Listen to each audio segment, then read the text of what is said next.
What is poppin', guys? It is your boy Ashley, and today we have a very special treat for you guys.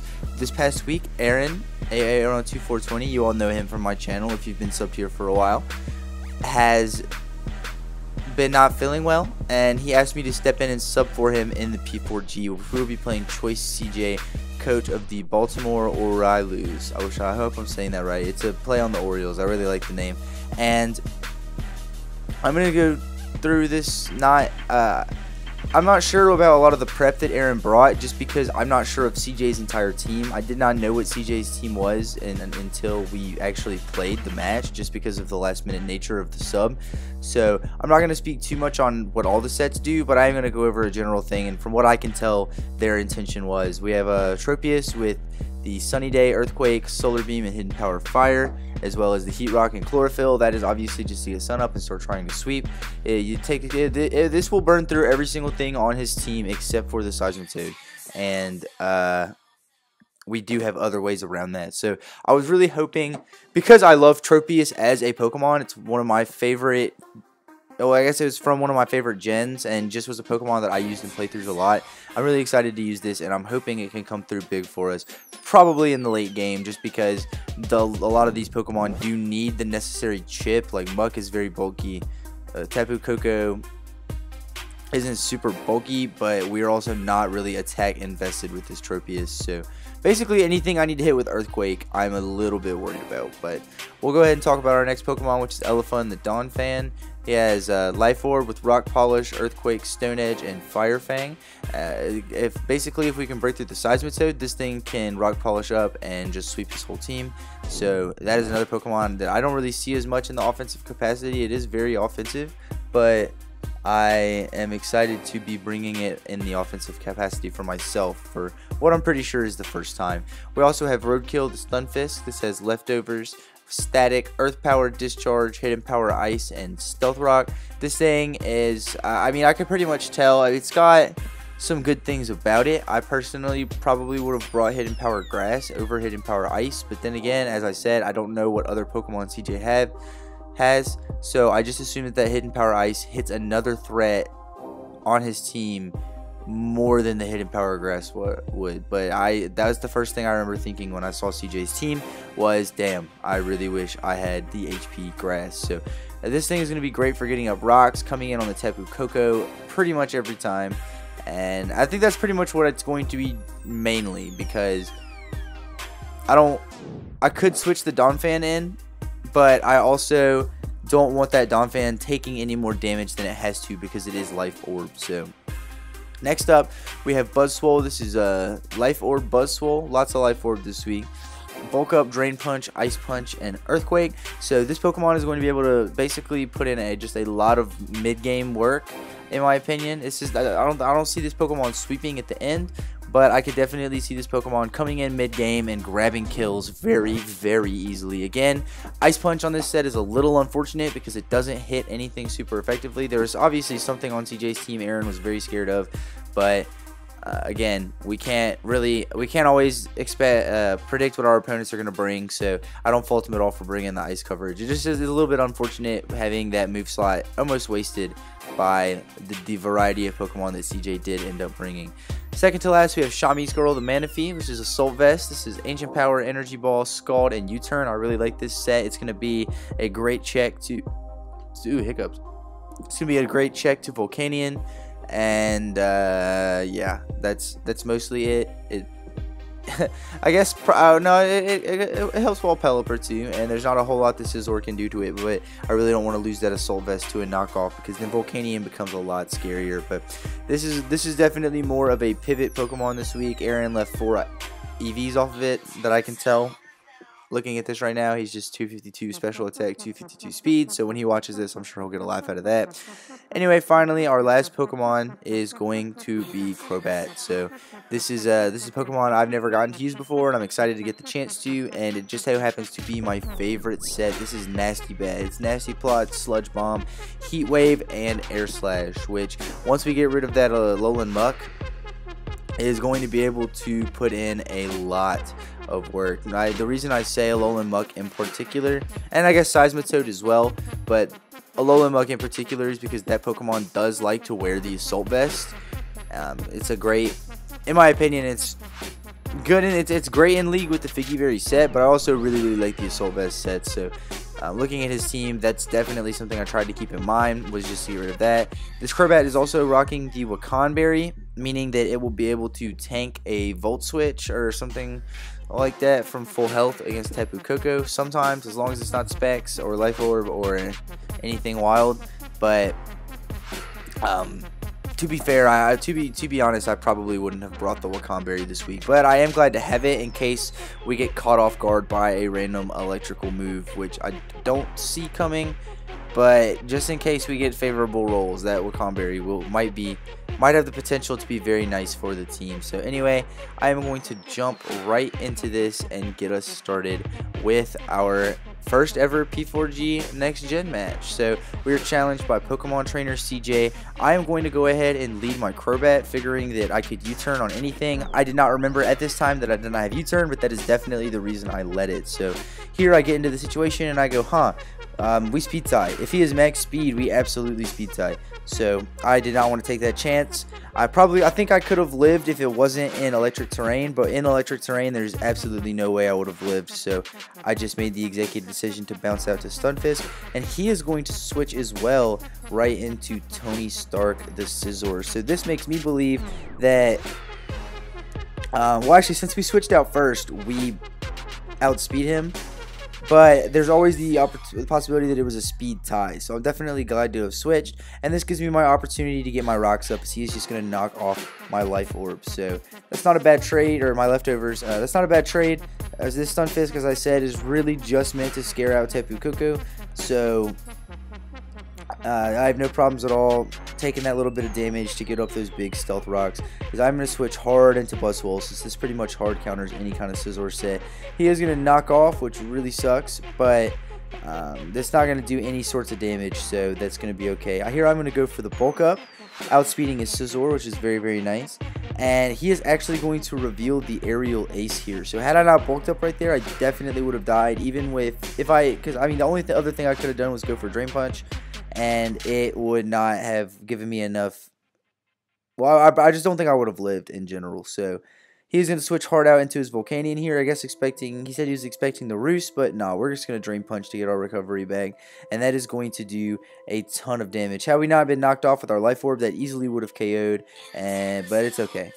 Not a big deal, because now we can very easily just bounce right out into our Manaphy. I don't want to risk this thing being, I think it might be faster naturally, but it could also be Scarfed or something like that. I just switched right out into Manaphy, because I know I can take whatever it wants to go for, and you're going to see that the Flamethrower is going to come out, and that is going to do no types of damage. So here, he probably looked at the calcs of moves that Manaphy normally runs, or no, I'm sorry, I have rocks up, there's no need in saving this. Disregard all of that. I'm just going to hit the Ancient Power and knock out the Volcanion, which was really nice. I was glad to get rid of that threat. It's not a Pokemon I'm familiar with facing, so having it not around anymore just means that I don't have to worry about it. So here, I either U-turn or hard switch. Yeah, a hard switch. I don't want to risk losing this thing. It still walls a lot of the things on his team, and I do have a great counter here in the Stunfisk. So he is going to U-turn out here, and that damage is pretty much going to tell me he's banded. Later on in the match, there's a point where I thought he might be Choice Scarf. I think that was me just trying to psych myself out, because he definitely revealed multiple times throughout the match to be banded, and I did play most of the match as if he were banded. But essentially, I just felt like he was choiced in some way. I didn't know how in particular, but I'm 95% sure at this point that he is choiced in some way. So he brings in the Pelipper on my Stunfisk, and I'm just going to switch hard out into my Manaphy. He's kind of got me in the vortex right now of U-turning and all that. That's what Koko Scizor teams do, and he's doing it pretty well. He's going to switch right back out here into Tapu Koko again, and I don't think he's going to pull the trigger. I have two electric immunities, so I just stay in, and I believe I fire off the energy ball trying to catch this Seismitoad, because that would be ideal, but unfortunately no, he goes right here in the muck, which is a good play. It's a great mid-ground play. It covers everything. I mean, I guess he called my bluff knowing I wouldn't surf or something like that, because he does have the Seismitoad in the back. So I'm just going to U-turn right out on this, just for the extra tiny bit of chip damage. This thing is super bulky, so every bit of damage counts. and I am going to switch right back out into the Buzzwole because there's really nothing he can do to the Buzzwole, and if he knocks off again, he will not be knocking off any of the items from my other Pokemon. So he is going to withdraw here, as I am just going to straight off fire off a Drain Punch, just trying to get that recovery back up. I'm not trying to go for the big kill right now, I'm just trying to keep Buzzwole healthy, and this is definitely going to help a little bit. It doesn't do a ton of damage, but it does bring us back up over 100 hit points, so that is really, really nice. I can go ahead and bounce right out here because I'm very scared of the Aerial Ace. I wanted, even if I had bulked up, I couldn't live an Aerial Ace from that range. So basically what I'm trying to do is play this Buzzwole in a way that's going to allow me to get myself in a health range to where I can bulk up on a switch and live another Aerial Ace from Scizor. So I do give him the free roost, which is really unfortunate, but Donphan is in and Donphan is now, and he misses the Fire Fang, which was very, very upsetting because now we lose our life orb. I mean, he is max defense. I saw his video, but that would have basically forced him to roost and put me in a really, really, really good position because it would have taken around 75%, I think, maybe on average between all the rolls. He is going to go right back out into his big boy Seismitoad, as I am just going to go for the Energy Ball, I believe. Yeah, because I doubled into Manaphy, so... No, I'm sorry, a U-turn, because I believe that he would probably go back into Muck. He had shown that it was his counter before, and unfortunately that U-turn is going to proc his Figgy Berry, so that is really, really unfortunate. Had I just hard switched out into Donphan, then we probably could have just easily laid down an Earthquake here, but no matter. He is going to switch hard out into the Pelipper. That's pretty much what I figured. I didn't want to risk the Stone Edge for whatever reason. It was a pretty no drawback play, but alas, I decided just to make the safe play and go for the Earthquake. So yeah, good on him. He gets the rain back up, and I am going to hard switch out. I can't take a Scald or anything like that, and if my Donphan gets burned, I'm in a really bad spot. So I'm just going to go right out here into my Roadkill, because I didn't know what he'd be switching out into, but I was just hoping that this would be able to take on whatever it was, and unfortunately it could not. He brings out the Seismitoad. I'm going to go right here back into Manaphy. So he fires off a Surf here and gets a critical hit, which definitely sucks. It's going to do a lot more damage than it normally would have, considering that I believe it's a resisted hit, and yeah, it's a resisted hit, and I have the Assault Vest, but that's all. We live and we learn. So here he's going to Earthquake and knock me out. I did not know, as I said at this point, I did not know that Seismitoad got Swift Swim. So that was really, really unfortunate. And the worst part is that I still didn't notice it after this. After this happened, I thought, like, the first thing that popped in my head, I was like, oh, he outsped, he must be Scarf. Okay, well, I go into Buzzwole, which was still a horrible decision because, sorry, I want to talk about that for just 1 second, if I can find my mouse. There it is. Okay, so I go out into the Buzzwole thinking that I would be able to live a hit. I didn't calc what Surf would do in the rain, and yeah, that's pretty much all there is to it. I did not know that this thing got Swift Swim. I sacked off the first Pokemon, not knowing, because I sacked off the Manaphy, not knowing that he had Swift Swim, and then I went into the Buzzwole thinking, without calculating, that I could probably live the hit, or most likely I looked up its speed stat, and I was like, okay, I can outspeed. So unfortunately, Manaphy didn't outspeed, and again, as I said, I didn't look at Aaron's EV prep before this game. I did not know what was invested where. So seeing the Assault Vest Manaphy, I just assumed it was max HP, maybe minus speed or something to not take away from U-turn. All of the things that led to that Manaphy going down, I was just assuming the prep was a certain way, when in reality I was actually max attack, max special attack, max speed, max speed. So really just a dumb decision to go straight into Buzzwole after that, but we did. So now we are down 2 Pokemon, and we are without Buzzwole, which was going to be a big mid-game breaker for us. So here I go into Tropius, and I decide that I am going to fire off the Sunny Day. I thought that he would switch into Pelipper here, even though Muck is a much better answer. I fell for that trick where you know you're set and you feel like your opponent knows that you have those moves as well. So I just decided to go for Sunny Day to catch the Pelipper coming in, and obviously I did not. So I'm going to go ahead and fire off an Earthquake here, just because I don't really know what I want to do at this point. And that's not going to do very much damage at all. He is obviously some sort of HP investment, and he is going to get off a very big recycle. So after that, I know that there's no way I'm going to be able to take this thing down with this Tropius at this point in time, and I don't want to risk it. So I'm going to bounce right back out into my Donphan to take a poison jab, which it does very, very well. Donphan is a bulky boy, as you can see. So when we don't get poison, which is very, very nice. And now here I'm going to go for the rock polish, expecting him to switch, and he actually does not. He's just going to knock off again. So that seems to be his best move to hit me with.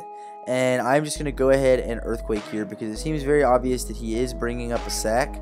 And I figure if he's going to offer it up, I might as well just take it, especially since this muck has been coming on a lot of my bulkier Pokemon and causing them some trouble. Unfortunately, those Pokemon are both now dead, and the Donphan is looking pretty thin, but getting that Mamon out of the way was really nice. So here he makes a great play and just hard switches right out into Scizor after setting up the rain. This means that if I go for Stone Edge, which I do, just trying to hit the Pelipper, it's not going to do very much damage at all. If I go for the Fire Fang, it's going to do less than Earthquake because he does have the rain up. But I went for Fire Fang anyway, just because I thought he might be trying to play some games on the doubling and stuff like that.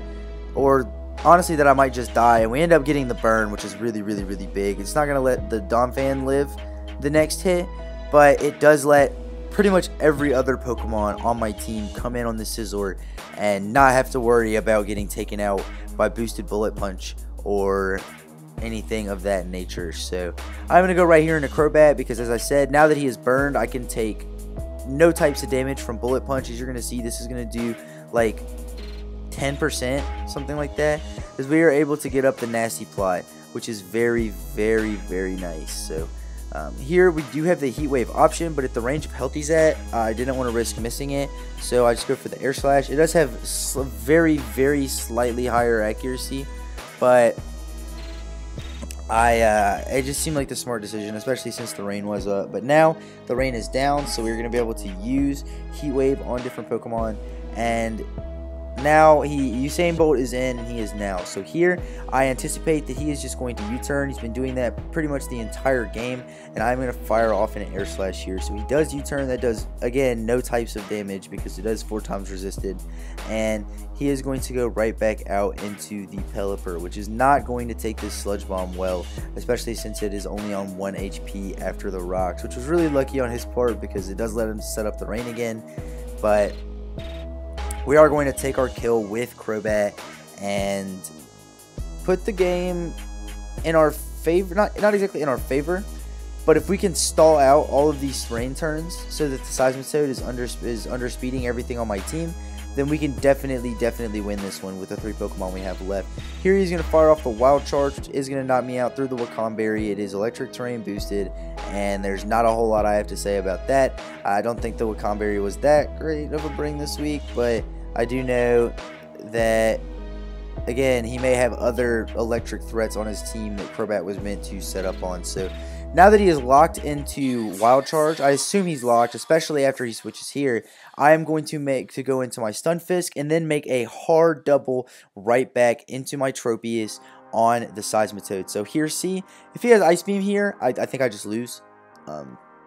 But as you're going to see, he actually just has Poison Jab instead of the Ice Beam, and that is going to let me live on 47 health. And we're going to get off a nice, big, fat, sunny day, which is amazing. And we're pretty much going to take the game here. We Solar Beam right here on the Seismitoad, and now because the sun is up, it's just going to be a one-turn attack. It's going to do a ton of damage. It's 4 times a week. There's no way this doesn't fall over, even with 2 Lindo Berries. And now all he's got left is his Coco. And as he's pretty much shown all throughout the match, it is banded, and we are ×2 speed. So that is a great game to CJ. This is a really fun game to play. I felt like both coaches did well.